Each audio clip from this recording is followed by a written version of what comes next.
watching Republic Voice, your channel, your voice.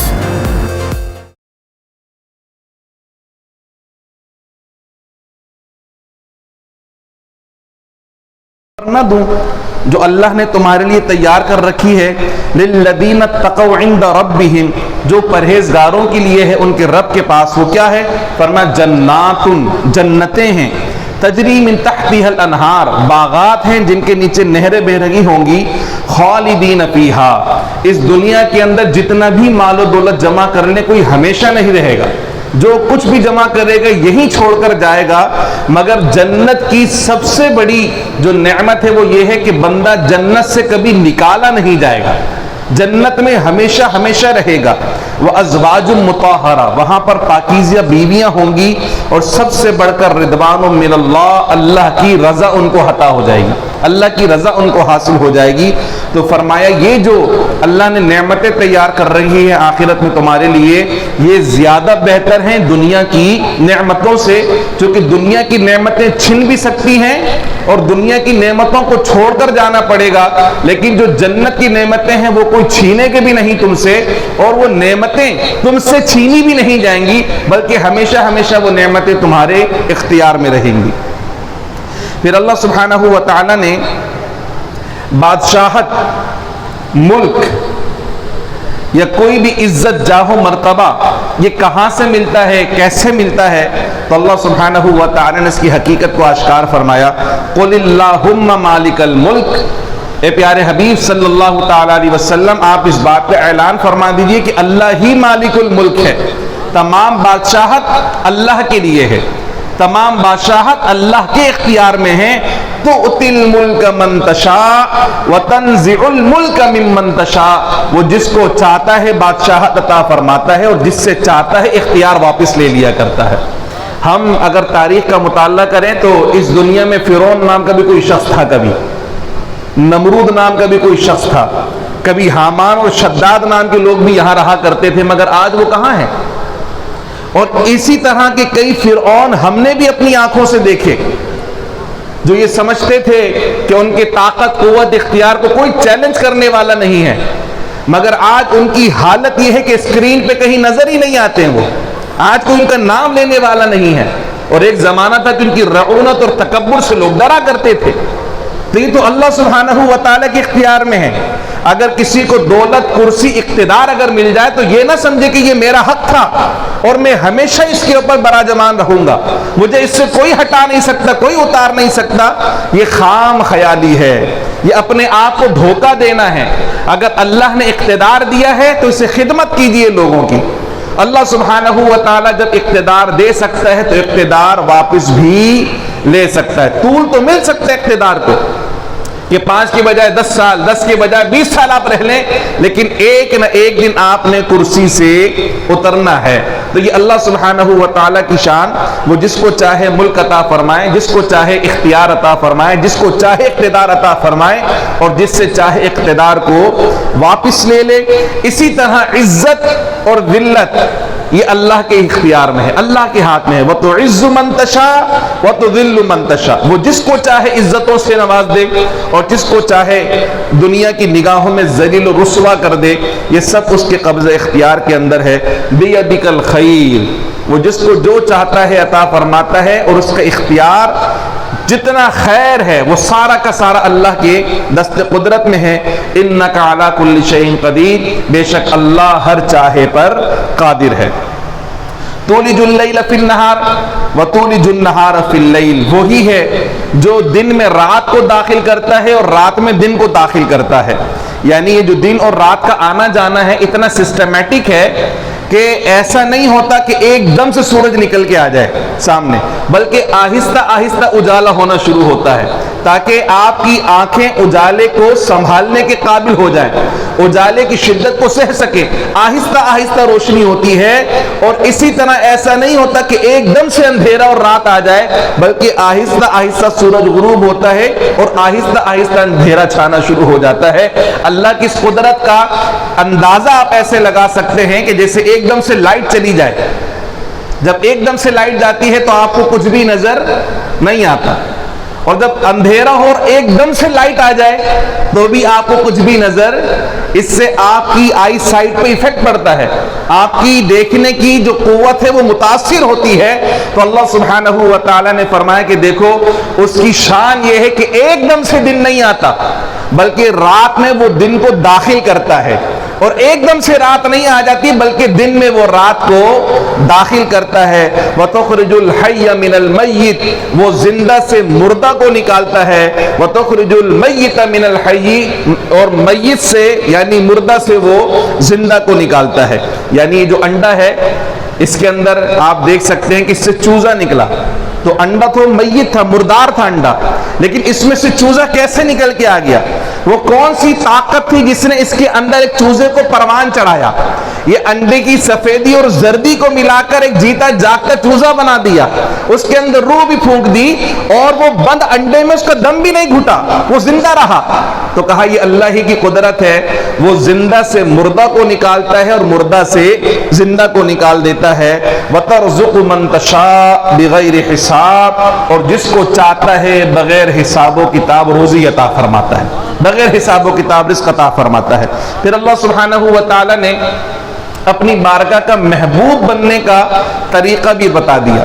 فرمایا قل ان کنتم تحبون اللہ فاتبعونی یحببکم اللہ۔ اے پیارے حبیب صلی اللہ علیہ وسلم، آپ اپنے غلاموں سے یہ فرما دیجئے، بلکہ قیامت تک رہتی دنیا میں کلمہ پڑھنے والوں سے یہ فرما دیں، اگر تم اللہ سے محبت کرتے ہو، ان کنتم تحبون اللہ، اگر تم اللہ سے محبت کرتے ہو، فاتبعونی، تو میری پیروی کرو۔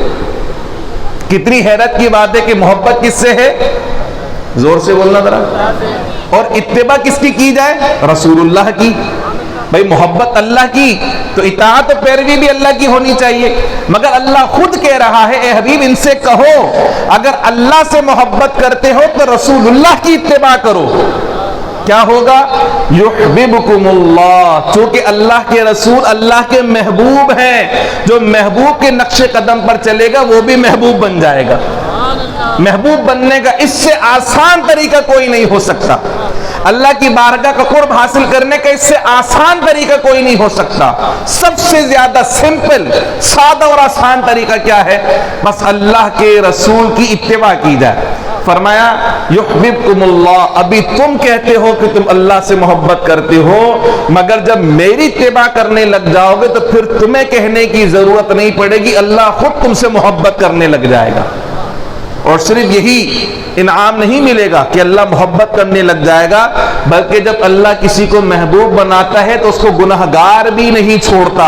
یغفر لکم ذنوبکم، اللہ تمہارے تمام گناہوں کو بھی معاف فرما دے گا۔ اب ہماری کیفیت کیا ہے؟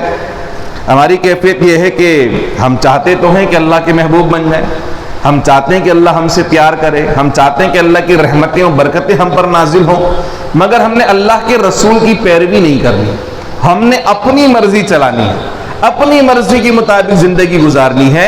اور سنت پہ عمل کرنے کا اگر کوئی کہہ دے تو awkward لگنا شروع ہو جاتا ہے، یار یہ کیا کہ مطلب پلیٹ بھی چاٹ لو، انگلی بھی چاٹ لو، کتنا برا لگے گا۔ یہ نہیں سوچ رہے کہ اللہ کے رسول کی سنت ہے، لوگوں کو برا لگتا ہے لگے، مگر اللہ کو تو یہ پسند ہے نا۔ اب تمہیں کس کا محبوب بننا ہے؟ لوگوں کا محبوب بننا ہے یا اللہ کا محبوب بننا ہے؟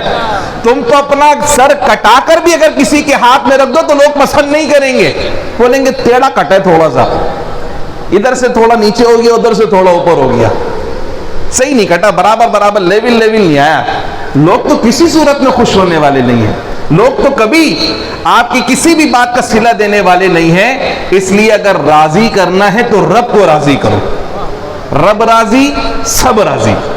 اللہ راضی ہو گیا تو اللہ کی مخلوق خود بخود آپ سے راضی ہو جائے گی، اور اگر مخلوق آپ سے راضی ہے لیکن اگر اللہ آپ سے راضی نہیں ہے نا تو آپ فائدے میں نہیں ہیں، آپ سراسر خسارے میں۔ اس لیے لوگوں کی طرف متوجہ نہ ہو۔ سرکار نے بھی لوگوں کو خوش کرنے کے لیے کوئی کام نہیں کیا، حضور نے جو کیا اللہ کو خوش کرنے کے لیے کیا، اس لیے اللہ کے محبوب ٹھہرے۔ اب جو کوئی اللہ کا محبوب بننا چاہتا ہے، انتہائی سادہ اور آسان طریقہ اللہ نے قرآن کے اندر بیان فرما دیا کہ میرے حبیب کے نقش قدم پر چلو، جو محبوب کے نقش قدم پر چلے گا وہ بھی مقام محبوبیت پر فائز ہو جائے گا۔ پھر اسی صورت مبارکہ میں حضرت مریم علیہ السلام کا تذکرہ ہے کہ اللہ کی محبوب اور انتہائی مقرب بندی جنہیں اللہ سبحانہ و تعالیٰ نے اپنے بیت المقدس کی خدمت کے لیے قبول فرمایا. حضرت زکریا علیہ السلام نے آپ کی کفالت کی اور ان کے لیے باقاعدہ ایک حجرہ بیت المقدس کے اندر مسجد اقصی میں ایک حجرہ بنا دیا گیا جہاں پر یہ رہا کرتی تھی, اور ان کے حجرے میں صرف حضرت زکریا علیہ السلام کو جانے کی اجازت تھی, اس کے علاوہ کوئی داخل نہیں ہوتا تھا, کیونکہ زکریا علیہ السلام ان کے خالو لگتے تھے, سگے خالو تھے, اس لیے ان کی کفالت میں تھی. حضرت زکریا علیہ السلام بوڑھے ہو چکے تھے, ان کے یہاں کوئی اولاد نہیں تھی. ایک مرتبہ یہ حضرت مریم علیہ السلام کے پاس جاتے ہیں ان کے حجرے میں ملنے کے لیے, تو وہاں دیکھتے ہیں کہ بے موسم کے پھل, یعنی جس پھل کا سیزن نہیں ہے وہ پھل حضرت مریم کے پاس رکھا ہوا ہے. تو بڑے حیران ہوتے ہیں کہ بھئی میرے علاوہ تو کوئی مریم کے حجرے میں آتا نہیں ہے, تو یہ پھل کہاں سے آیا؟ تو وہ حضرت مریم علیہ السلام سے پوچھتے ہیں, یا مریم انا لکی ہادا, اے مریم یہ پھل کہاں سے آ گئے تمہارے پاس؟ تو حضرت مریم فرماتی ہیں ہوا من عند اللہ, یہ جو پھل آئے ہیں میرے پروردگار کی جانب سے آئے ہیں. ان اللہ یرزق من یشاء بغیر حساب. آپ دیکھ کے حیران و پریشان ہو رہے ہیں کہ جن موسموں کا پھل نہیں ہے, جن پھلوں کا موسم نہیں ہے, وہ پھل میرے پاس رکھے ہوئے ہیں. تو اللہ جس کو چاہے بے حد و بے حساب عطا فرمایا کرتا ہے. اللہ کے لیے کوئی چیز بعید نہیں ہے, وہ تو مسبب الاسباب نہیں, وہ خالق الاسباب ہے, اسے اسباب کی حاجت و ضرورت نہیں رہتی. حضرت زکریا علیہ السلام اتنے عرصے سے بے اولاد تھے, یقیناً انہوں نے دعائیں کی ہوں گی اللہ کی بارگاہ میں کہ اللہ انہیں اولاد سے نواز دے, اولاد عطا فرما دے, اور اللہ کے نبی بھی تھے, مسجد اقصی کے خدمت گزاروں میں سے بھی تھے, پتہ نہیں کہاں کہاں کس کس مقام پہ انہوں نے دعائیں کی ہوں گی. مگر یہاں جب انہوں نے جنتی پھل دیکھے حضرت مریم کے پاس, تو قرآن مجید فرقان حمید میں ہے ہنالک دعا زکریا ربہ قال رب ہب لی من لدنک ذریۃ طیبہ انک سمیع الدعاء. حضرت زکریا نے وہیں کھڑے کھڑے اللہ کی بارگاہ میں ہاتھ اٹھا دیے, بولا میرے رب مجھے اپنی جانب سے پاک نیک صالح اولاد عطا فرما, بے شک تو دعاؤں کو سننے والا ہے.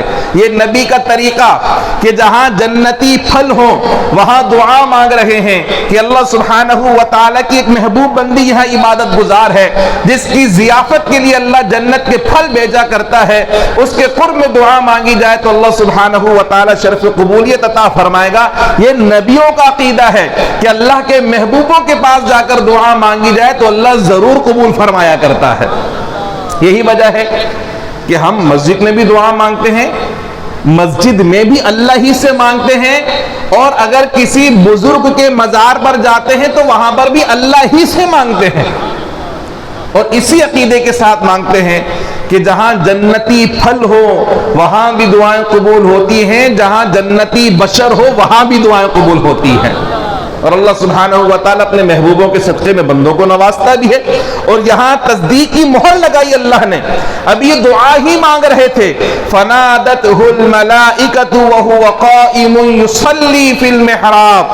پتہ نہیں کتنے عرصے سے دعائیں کرتے آ رہے ہوں گے, مگر آج قبولیت کی گھڑی ایسی ہے کہ ابھی حضرت زکریا وہاں دعا مانگ ہی رہے ہیں, اتنے میں فرشتے نے اللہ کی جانب سے ندا دی ہے, اے زکریا اللہ نے تمہاری دعا قبول فرما لی ہے, اور اللہ نے تمہیں سردار بیٹا عطا فرمایا ہے جو کہ نبی بھی ہوں گے, پاکیزہ طیب اور طاہر ہوں گے, حضرت عیسیٰ کی حمایت کرنے والے ہوں گے, اور ہمیشہ عورتوں سے دور رہنے والے ہوں گے. اب ان کی دعا قبول تو ہو گئی, لیکن ایک انسان کی فطرت کا اظہار ہوا. کیا کہتے ہیں؟ کہتے انا یکون لی غلام وقد بلغنی الکبر وامرأتی عاقر. میرے یہاں لڑکا کیسے ہو سکتا ہے؟ میں خود تو بوڑھا ہو چکا ہوں اور میری بیوی بانجھ ہے, 90 سال سے زائد میری عمر ہو چکی ہے, اور میری بیوی بھی بانجھ ہے, تو میرے یہاں اولاد کیسے ہو سکتی ہے؟ یعنی ایک طرف دعا مانگ لی قبولیت کی یقین کے ساتھ, قبول ہو بھی گئی, بشارت بھی آ گئی, مگر پھر بھی ایک کیفیت کہ میرے یہاں کیسے اولاد ہو سکتی ہے کہ میں بوڑھا ہو چکا ہوں, میری بیوی بانجھ ہے, ہمارے یہاں اولاد کا پھل کیسے لگے گا؟ اللہ نے فرمایا جس طرح بغیر موسم کا پھل مریم کے پاس آ سکتا ہے, اسی طرح بغیر موسم کے اللہ تمہیں بھی اولاد عطا فرما سکتا ہے. تم بوڑھے ہو گئے ہو نا, تمہاری بیوی باج ہو گئی ہے, مگر اللہ کی قدرت تو باج نہیں ہوئی ہے. تم اسباب کی طرف توجہ کر رہے ہو. وہ خالق تو ایسا ہے کہ ماں نہ ہو تب بھی اولاد دے سکتا ہے, باپ نہ ہو تب بھی اولاد دے سکتا ہے. فرمایا کہ نشانی یہ ہے کہ 3 دن تک تم گفتگو نہیں کر سکو گے. خیر, حضرت زکریا علیہ السلام کو حضرت یحییٰ علیہ السلام کی بشارت ملی اور اللہ نے ان کو حضرت یحییٰ علیہ السلام عطا فرمائے. پھر اگلے رکوع میں حضرت مریم علیہ السلام کا ذکر فرمایا کہ یا مریم ان اللہ اصطفاکی وطہرکی واصطفاکی علی نساء العالمین.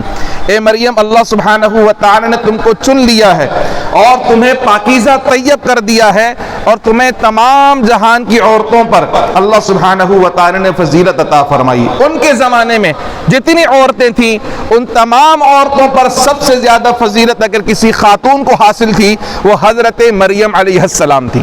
اب یہاں ایک بات قابل توجہ ہے, وہ لوگ جو اس وقت خاص طور پہ ذہنی خلفشار کا شکار ہیں اور باقی لوگوں کو بھی پریشان کرنے کی کوشش کرتے ہیں کہ اسلام نے عورتوں کا مقام و مرتبہ گھٹایا ہے, اسلام نے معاذ اللہ عورتوں کی جو آزادی ہے اس کو سلب کر لیا ہے, اسلام نے عورتوں کی عزت و وقار کو کم کر دیا ہے.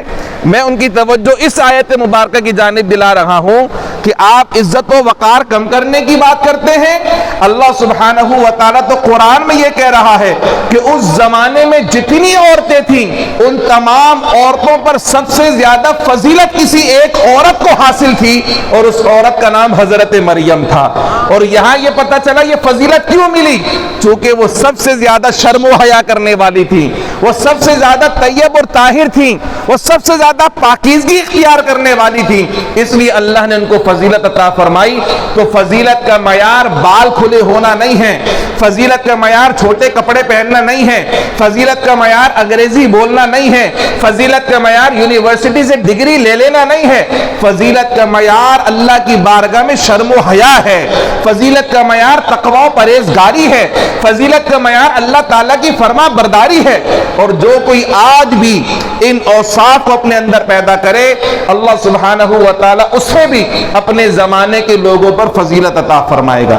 پھر اللہ سبحانہ و تعالیٰ نے اپنی محبوب بندی کی ایک آزمائش دی, اور وہ آزمائش یہ ہے کہ بغیر نکاح کیے, بغیر شادی کیے اللہ نے ان کو ماں بنایا. اور قرآن مجید فرقان حمید میں یہ معجزانہ ولادت سیدنا عیسیٰ علیہ السلام کی اس کا ذکر موجود ہے.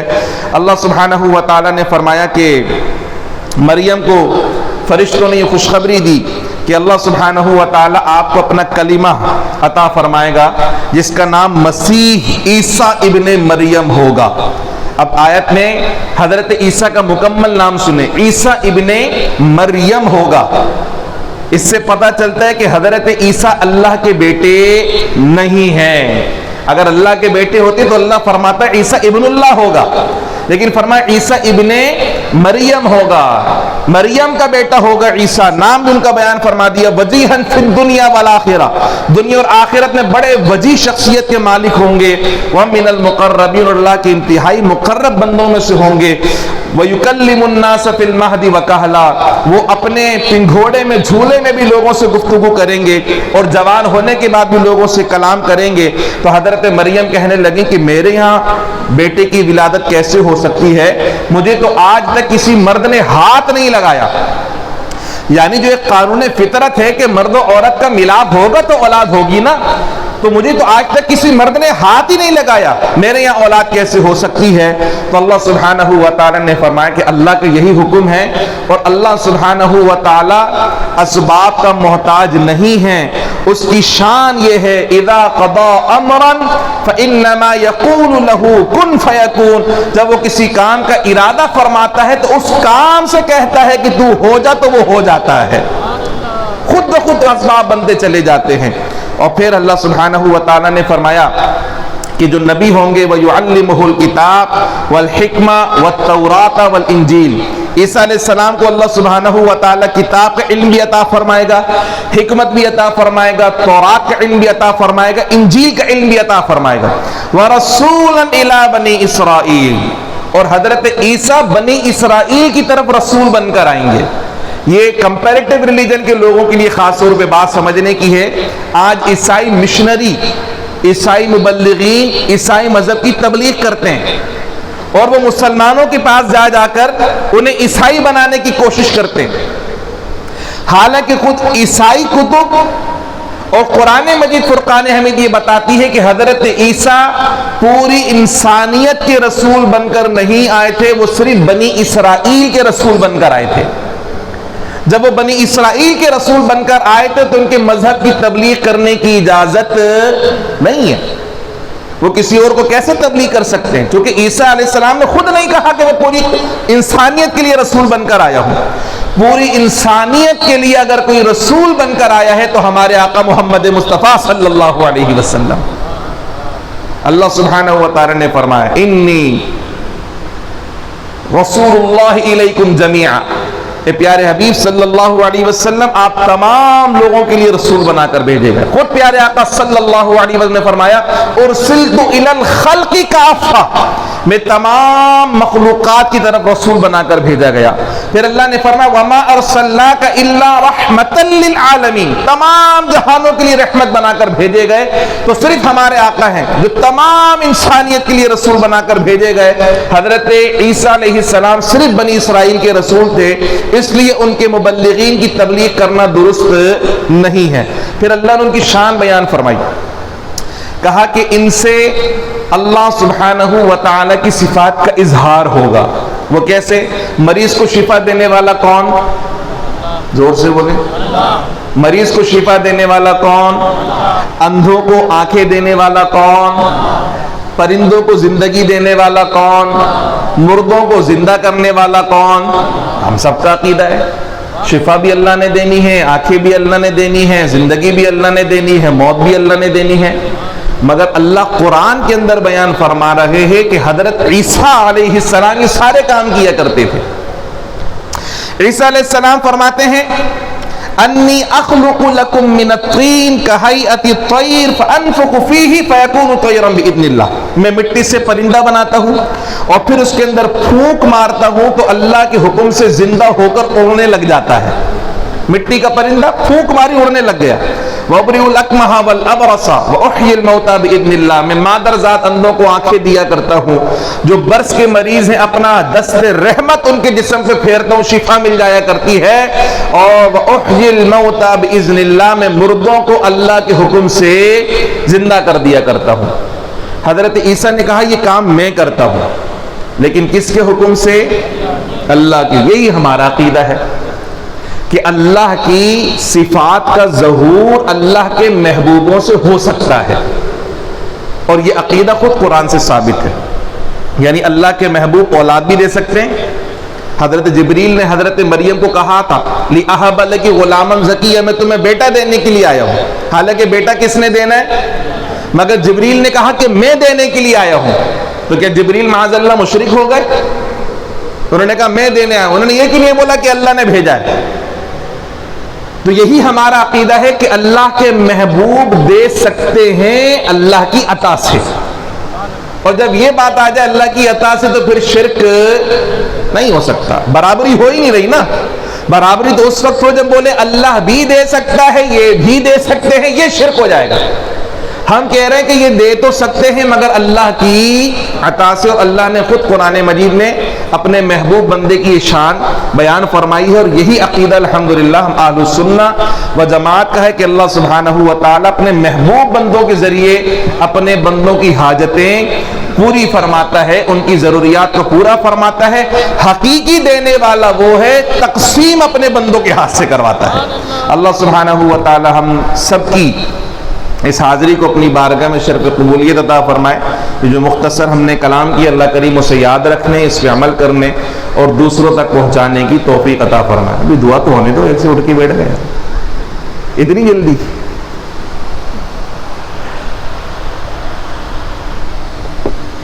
الحمدللہ رب العالمین والصلاة والسلام علی رسولہ کریم. اللهم انت السلام ومنك السلام واليك يرجع السلام. حينا ربنا بالسلام وادخلنا الجنة دار السلام تبارك ربنا وتعاليت يا ذا الجلال والإكرام إن الله وملائكته يصلون على النبي يا أيها الذين آمنوا صلوا عليه وسلموا تسليما اللهم صل على سيدنا مولانا محمد وعلى آله وأصحابه سيدنا مولانا محمد وبارك وسلم سبحان ربك رب العزة عما يصفون وسلام على المرسلين والحمد لله رب العالمين آمين بحق لا إله إلا الله محمد رسول الله صلى الله عليه وسلم. Now watching Republic Voice, your channel, your voice.